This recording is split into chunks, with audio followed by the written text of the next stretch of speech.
हाय दोस्तों, मैं हूं मृण्मय द डार्क टॉक्स के एक और एपिसोड में आप सबका स्वागत है।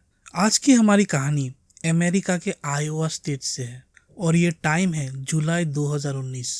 ये कहानी एक काफ़ी दुखद कहानी है और हमें ये सोचने पर मजबूर करती है कि हमारे साथ या हमारे अपनों के साथ कभी भी कुछ भी हो सकता है और एक पल में आपकी हंसती खेलती ज़िंदगी बर्बाद हो सकती है। तो चलिए दोस्तों, इस डार्क कहानी को शुरू करते हैं। शुरू करने से पहले प्लीज़ मेरे चैनल को लाइक और सब्सक्राइब ज़रूर कर दीजिए और उस बेल आइकन को भी दबा दीजिए, क्योंकि इस तरह की डार्क और मिस्टीरियस कहानियां मैं आपके सामने लेके आता रहता हूँ।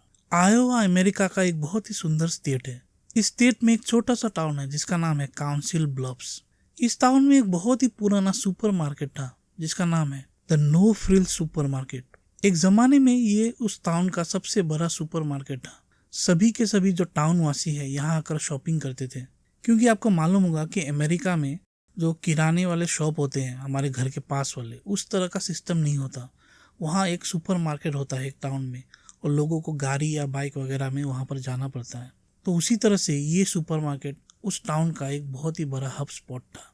लेकिन 2016 में किसी वजह से ये मार्केट बंद हो गया और फिर इसके मालिक ने इसे ऐसा ही छोड़ दिया। यानी कि इसके अंदर जितना भी सामान था, जो शेल्फ्स थे, कबर्ड, जो फ्रीज़र, जो कूलर वगैरह, सभी के सभी उस मालिक ने ऐसे ही छोड़ दिए थे।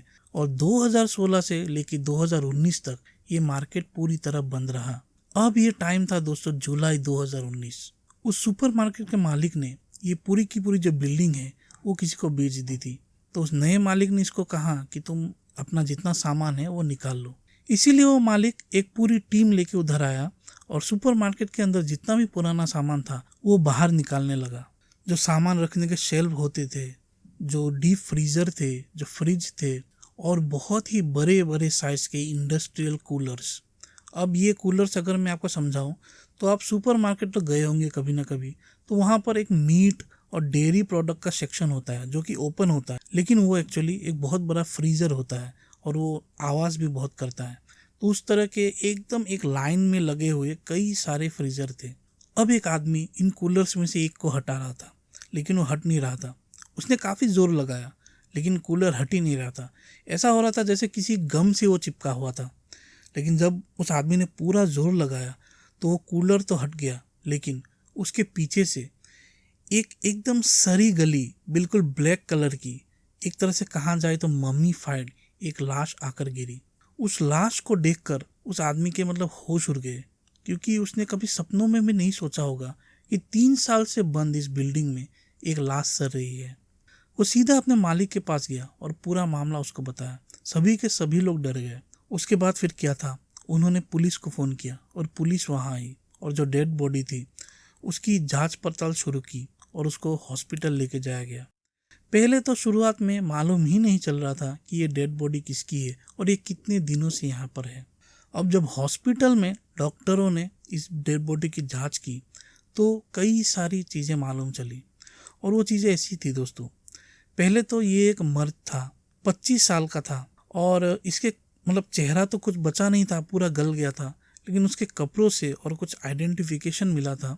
उससे ये मालूम चला कि ये जो आदमी था इसका नाम था मोरिलो मोनकाडा, ईलाई मोरिलो मोनकाडा, जो कि एक 25 साल का युवक था और इसी सुपर मार्केट में वो 10 साल पहले काम करता था। लेकिन 10 साल पहले एक बहुत ही रेनी नाइट में, एक स्नोई नाइट में वो अपने घर से निकल गया था और आज तक वो मिसिंग था।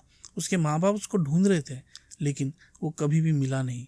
और वो क्यों नहीं मिला, उसकी वजह है ये, क्योंकि शायद उसी दिन या उसी रात वो इस सुपर मार्केट में मर गया था। और उसकी डेड बॉडी आप इमेजिन करके देखिए दोस्तों, ये जो कूलर्स हैं इसके पीछे पड़ी हुई थी, सड़ रही थी 10 सालों तक, लेकिन किसी को उस पर ध्यान नहीं गया। क्या कोई स्मेल नहीं आई या लोगों ने उसको इस तरह से इग्नोर कर दिया, लेकिन 10 सालों तक वैसे ही उसकी डेड बॉडी उस सुपर मार्केट में पड़ी रही। 2009 में वो गायब हुआ था और 2016 तक तो सुपर मार्केट चल भी रहा था, फिर भी लोगों को कुछ नहीं मालूम चला। ये केस जिसने भी सुना है सबके मन में यही सवाल आया था कि स्मेल वगैरह नहीं आई क्या। लेकिन क्या बोल सकते हैं दोस्तों, ऐसा ही हुआ। जब इसकी आइडेंटिफिकेशन पक्की हो गई तो पुलिस वाले इसके घर गए और 10 सालों बाद इसके माता पिता को अपने बेटे की जो जानकारी है वो मिलने वाली थी, लेकिन वो कोई अच्छी जानकारी नहीं थी। जब पुलिस वालों ने उसके माता पिता को, स्पेशली उसके पिता को जब बोला कि आपका बेटा इस तरह से मिला है उसकी बॉडी, तो वो बहुत ही बुरी तरह रोए और बहुत ही मतलब उनको गुस्सा आया कि उस टाइम में भी पुलिस वालों को उन्होंने कंप्लेंट की थी। एक पूरी तरह से एक मिसिंग पर्सन की कैंपेन ही चलाई थी, लेकिन मतलब उसका मिलना तो दूर, उसकी बॉडी भी नहीं मिली। तो उसके पेरेंट्स को आप खुद ही सोचिए कितना दुख हुआ होगा। जब उसके पेरेंट्स का इंटरव्यू लिया गया तब उन्होंने बोला कि 2009 में जो ये मोरिलियो था वो एक बहुत ही शाय लड़का था और उसको काफ़ी दिनों से, जब से मतलब वो गायब हुआ था उससे पहले काफ़ी दिनों से उसका मन एकदम ठीक नहीं था। वो बहुत ही उदास रहने लगा था, बहुत ही एंशियस, बहुत ही घबराता था। पता नहीं वजह क्या थी, लेकिन वो बहुत ही ज़्यादा टेंशन में था।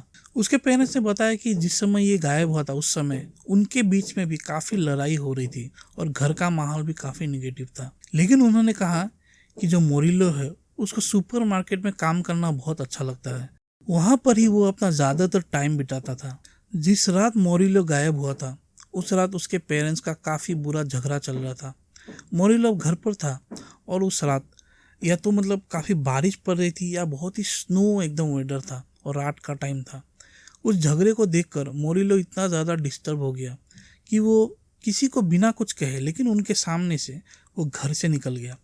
और उसकी माँ ने नोटिस किया कि मोरिलो ने ना कोई बैग लिया था, ना कार की चाबी, और उसका पर्स वगैरह सब उसने घर पर ही छोड़ दिया था, यानी वो कुछ भी लेकर नहीं गया था। उन्होंने कहा कि हम लोग का झगड़ा इतना चल रहा था कि मोरिलो कहाँ चला गया, उन्होंने उस पर ज़्यादा ध्यान नहीं दिया। लेकिन जब सुबह हो गई और तब तक मोरिलो वापस नहीं आया तो उसके पेरेंट्स को काफ़ी घबराहट होने लगी और फिर उन्होंने पुलिस कंप्लेंट की। पुलिस ने, लोकल पब्लिक ने, उसके रिश्तेदारों ने काफ़ी उसको ढूंढा लेकिन वो मिला ही नहीं। और इस तरह से करते करते 10 साल गुजर गए और फिर ये जुलाई 2019 में जिस सुपरमार्केट में वो काम करता था उसी के एक कूलर के पीछे उसकी लाश मिली। अब जब डॉक्टरों ने उस लाश की जांच की तब ये मामला थोड़ा क्लियर हुआ। और ये मामला ऐसा था दोस्तों कि पुलिस को शक था कि किसी ने मोरिलो का खून करके उसकी लाश को जिस सुपरमार्केट में वो काम करता था वहीं पर छुपा दिया था।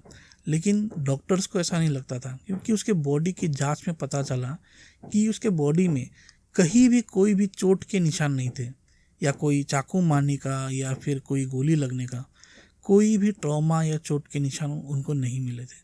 तो इसका मतलब उन्होंने एक ही निकाला, इसका मतलब था कि किसी वजह से मोरिलो शायद उस कूलर के ऊपर चढ़ गया होगा और वो कूलर दीवार से सटकर था, तो दीवार और कूलर के बीच में थोड़ी सी जगह थी जहाँ पर लोग मतलब कूड़ा कचरा या फिर कोई पॉलीथीन वगैरह डालते थे।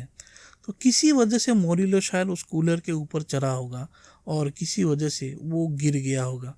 गिरने की वजह से उसको काफ़ी चोट आया होगा, या तो वो बेहोश हो गया या फिर कुछ ना कुछ हुआ, लेकिन उस स्पेस में वो मर गया। और या फिर अगर नहीं भी मरा होगा तो वो चिल्लाया होगा, लेकिन किसी को मालूम नहीं चला होगा क्योंकि दोस्तों उस कूलर की आवाज़ बहुत ज़्यादा तेज़ होती है और सुपरमार्केट में म्यूज़िक वगैरह भी बजता रहता है। तो इसी वजह से किसी को नहीं मालूम चला होगा कि इन बड़े कूलर्स के पीछे एक आदमी की लाश पड़ी हुई है। तो आप खुद ही सोच के देखिए दोस्तों, ये कितनी दुखद बात है कि एक आदमी मतलब इस तरह से फंस गया उसी जगह पर जहाँ पर वो काम करता था। अब इस बात का लेकिन कोई प्रमाण नहीं है, लेकिन 10 साल पहले जो लोग मोरिलो के साथ उस मार्केट में काम करते थे उन्होंने ही कहा था कि मोरिलो काफ़ी एक शाय लड़का था, काफ़ी इंट्रोवर्ट था और वो कुछ सिगरेट वगैरह पीने के लिए उन कूलर्स के ऊपर कभी कभी चढ़ता था और उसको आता था कि चढ़ना, और पीछे जैसे मैंने आपको बताया कि कुछ सामान वो लोग रखते थे। तो सब लोगों ने अब इसकी मौत का यही एक आंसर निकाला। और दोस्तों इस केस में सबसे दुखद बात यह है कि मोरिलो की जान बच सकती थी, क्योंकि ये तो देखा गया था कि वो आत्महत्या तो नहीं करने गया था, वहाँ उसका एक्सीडेंट हुआ था, तो उसकी जान बच सकती थी। लेकिन उसने एक बहुत ही ग्रेव एक मिस्टेक कर दिया, और वो मिस्टेक ये था कि उस दिन उसकी ड्यूटी नहीं थी सुपरमार्केट में, और जब वो उसके अंदर गया तब उसको जो रजिस्टर है उसमें उसको एंट्री करनी चाहिए थी, लेकिन उसने वो एंट्री नहीं की। अगर वो एंट्री करता तो पुलिस जांच में मालूम चल ही जाता कि उसका लास्ट एंट्री यहीं पर था। क्योंकि उसने वहाँ पर एंट्री नहीं की तो पुलिस को कभी भी शक ही नहीं हुआ कि सुपरमार्केट के अंदर वो इंजर्ड पड़ा हुआ है। तो ये एक ऐसा केस था दोस्तों जिसने 2019 में आयोवा स्टेट में सभी लोगों को काफ़ी दुखी किया, क्योंकि आप मोरिलो के जो लास्ट कुछ घंटे थे उनके बारे में सोच कर देखिए, वो कितनी बुरी तरह वहाँ फंस गया था और कोई भी उसकी मदद के लिए नहीं आया। खैर दोस्तों, 10 साल ही सही, लेकिन उसके साथ क्या हुआ या उसका लास्ट टाइम कैसा था वो तो उसके घर वालों को पता चला और उनको एक क्लोजर मिला 10 साल बाद। लेकिन अभी भी पता नहीं कितने सारे लोग हैं जो स्टिल अपने बच्चों के आने का इंतज़ार कर रहे हैं, जो सालों से गायब हैं लेकिन आज तक नहीं आए हैं। तो ये एपिसोड ऐसे लोगों को मैं आज डेडिकेट करता हूँ। खैर दोस्तों, यही कहानी थी आज की। होप करता हूँ ये कहानी आपको पसंद आई है। अगर पसंद आई है तो प्लीज़ मेरे चैनल को लाइक और सब्सक्राइब ज़रूर करें। और अगर आप मुझे कुछ डोनेट करना चाहते हैं तो मेरा UPI ID डिस्क्रिप्शन में है। जल्द मिलता हूँ एक और नए एपिसोड के साथ। Till then, thank you so much.